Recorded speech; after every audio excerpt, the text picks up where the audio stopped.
21-year-old guy. And I was sent to boarding school when I was 9. My parents said it was to give me the best education money could buy. That's how they explained it to everyone. And that's how they explained it to me, too. The truth, which I only found out much later, was that they just didn't want to deal with raising a kid.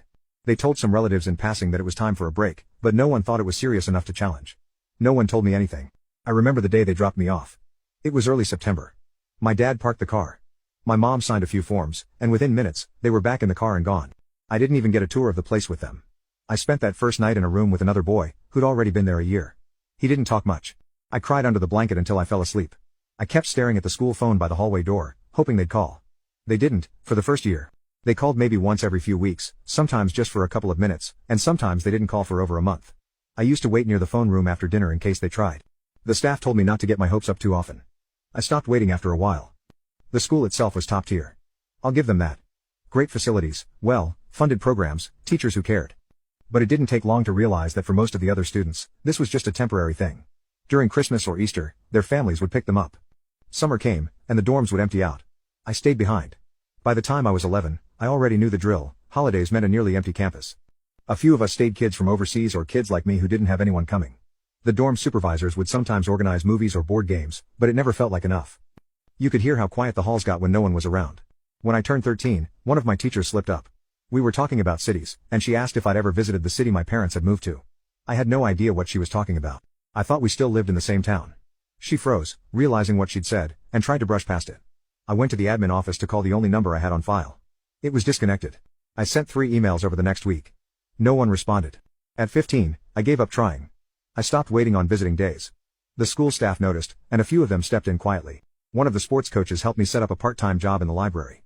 Another teacher made me a birthday cake that year. They never said anything directly, but I think they understood. They tried in their own way. Summer breaks became a time to work and stay busy. I signed up for enrichment programs, took extra courses, and did research projects. It was easier than going home because home didn't exist anymore. When people asked where I'd be during break, I just said I was staying for an academic project. By senior year, I had become one of the top students in my class. I got selected as captain of the track team. My college applications were strong. The staff helped me fine-tune them.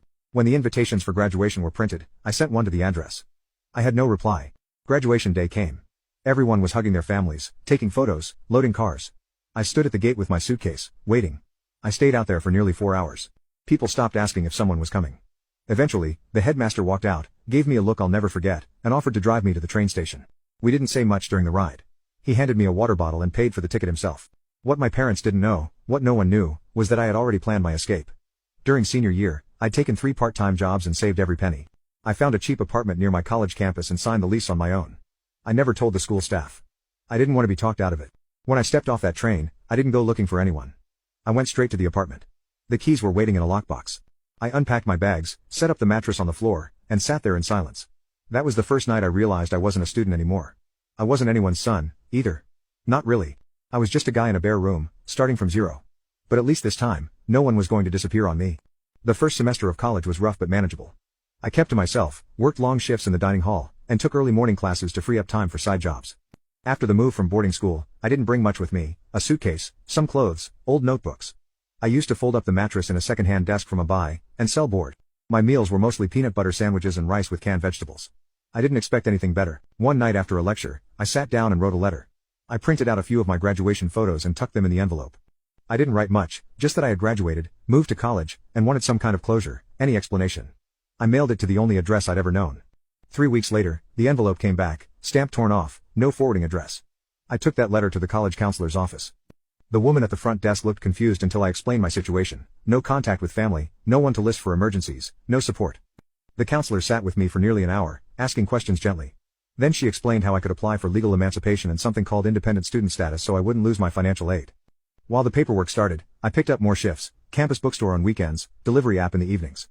I sold some of my old school gear, freshman textbooks, a barely used calculator, even a suit I'd outgrown. That got me through the next 2 months. I used coupons, skipped meals, and kept everything written down in a notebook: rent bills, textbooks. I learned fast. Over winter break, the dorms emptied out again, just like school. One of the guys from my economics class noticed I was still on campus and asked why I hadn't gone home. I just said my family lived too far. He shrugged and invited me to stay with his family for the week.